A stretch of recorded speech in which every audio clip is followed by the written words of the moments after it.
Hello hi welcome to warriors. మరి మనకి తెలంగాణ టెట్లో భాగంగా శిశు వికాసంలో కొన్ని వికాస సిద్ధాంతాలు కనపడుతుంటాయి. దాంట్లో పియాజే ప్రతిపాదించినటువంటి సంజ్ఞానాత్మక వికాస సిద్ధాంతం.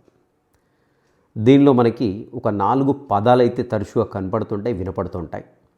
ఒకటి స్కిమాటా ఉంటుంది, రెండవది సాంశీకరణ, మూడవది అనుగుణ్యత, నాలుగవది వ్యవస్థీకరణ. ఈ 4 పదాలకు అర్థం తెలుసుకోవడానికి అయితే ప్రయత్నిద్దామంటే ఒక చిన్న ఎగ్జాంపుల్ చెప్తూ మీకు 4 పదాలు ఏంటో వివరిస్తాను. రైట్. స్కిమాటా అంటే ఏంటంటే ఆల్రెడీ ఇంతకుముందు కూడా చెప్పుకున్నాం. ఏం లేదండి, సింపుల్గా ఒక శిశువు చుట్టూ ఉండేటువంటి పరిసరాలని అబ్జర్వ్ చేస్తూ కొంత జ్ఞానాన్ని సంపాదిస్తుంటాడు. ఈ జ్ఞానం అనేది మెదడులో ముద్రితమై ఉంటుంది. వీటిని ఏమంటామంటే స్కిమాటాలుగా చెప్పుకుంటూ ఉంటాం. సో సింపుల్ టర్మ్స్లో చెప్పాలంటే స్కిమాట్ అంటే ఏదైనా ఒక అంశానికి సంబంధించిన జ్ఞానాన్ని మెదడులో భద్రపరచుకోవడం. రెండవది వచ్చేసి సాంశీకరణ. సో భద్రపరచుకునే స్కిమాటాలు ఏవైతే ఉన్నాయో తనదే గ్రేట్, తను తెలుసుకున్నదే కరెక్ట్ అనేటువంటి ఒక అపోహలో ఉంటాడండి.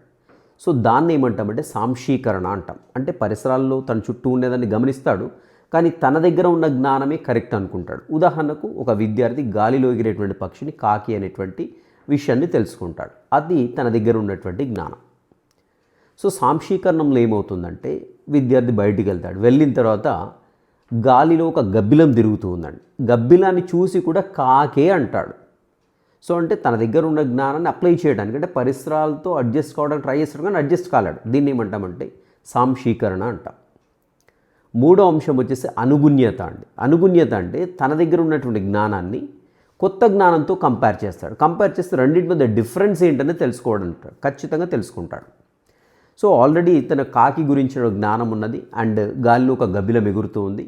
సో ఇది కాకి కాదు గబ్బిలం అనేటువంటి విషయాన్ని డిఫరెన్షియేట్ చేస్తాడు. సో ఇలా డిఫరెన్షియేట్ చేస్తాడనుకో దాన్ని ఏమంటే మనం అనుగుణ్యత అంటాం. నెక్స్ట్ ఫైనల్గా వ్యవస్థీకరణ. వ్యవస్థీకరణ అంటే ఏం లేదంటే సింపుల్గా ఈ డిఫరెన్సెస్ తెలుసుకున్న తర్వాత వీటి గురించిన సంపూర్ణ జ్ఞానాన్ని పొంది స్కిమాటాల రూపంలో పర్ఫెక్ట్గా భద్రపరుచుకుంటూ ఉంటాడు. దీన్ని ఏమంటామంటే ఇంకా లోతుగా, అంటే వాటికి సంబంధించిన జ్ఞానాన్ని లోతుగా విశ్లేషించి దాని గురించి సమాచారాన్ని అవగాహన చేసుకొని పూర్తి స్థాయిలో ఒక పర్ఫెక్ట్ స్కిమాటాల్ని మైండ్లో భద్రపరుచుకుంటాడు, బ్రెయిన్లో. దీన్ని ఏమంటామంటే వ్యవస్థీకరణ అంటాం. ఓకేనా?